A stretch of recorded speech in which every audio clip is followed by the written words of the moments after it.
పెద్దపల్లి జిల్లా 8వ colony RG2 GM కార్యాలయ ఆవరణంలో మహాత్మా జ్యోతిబా పూలే 200వ జయంతి వేడుకలను అధికారులు ఘనంగా నిర్వహించారు. ఈ మేరకు కార్యాలయ ఆవరణంలో నిర్వహించిన జ్యోతిబా పూలే 200వ జయంతి వేడుకలకు RG2 GM వెంకటయ్య ముఖ్య అతిథిగా పాల్గొని పూలే చిత్రపటానికి పూలమాల వేసి నివాళులర్పించారు. అనంతరం కేక్ కట్ చేసి మాట్లాడారు. ఒక్కొక్కరు చదువుకుంటూ ఇవన్నీ మహానుభావుడు చదివితేనే మనం ఎన్లైట్ అవుతాము.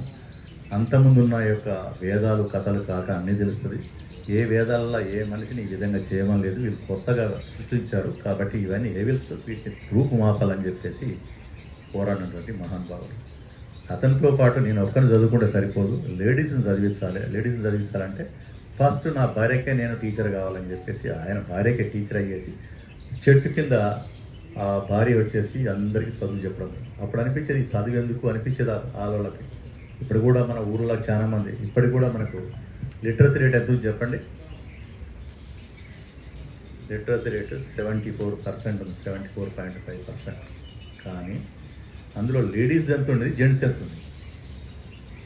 జెంట్స్ వచ్చేసి 76 నుంచి 78% ఉంటే లేడీస్ వచ్చేసి కొన్ని చోట్ల 56 ఉంది, కొన్ని చోట్ల 40 ఉంది, కొన్ని చోట్ల వచ్చేసేసి 68-70 దాకా ఉంది. ఎక్కడైతే లేడీస్ డెవలప్ అవుతారో ఆ రాష్ట్రమే ఆ తెగనే డెవలప్ అవుతుంది.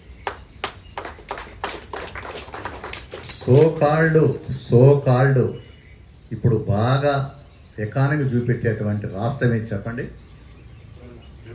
తమిళనాడు. తమిళనాడులో ఏంటి అంటే 45% మన ఎగెనిస్తా ఇండియా, దానికి ఇండియా 38% లేడీస్ జాబ్ చేస్తుంటే 48% అక్కడ జాబ్ చేస్తుంది. దానికి కారణం ఏంటంటే NG రామచంద్రన్ ఉన్నప్పుడు చదువుకునే వాళ్ళకు మధ్యాహ్న భోజన పథకం పెట్టేది.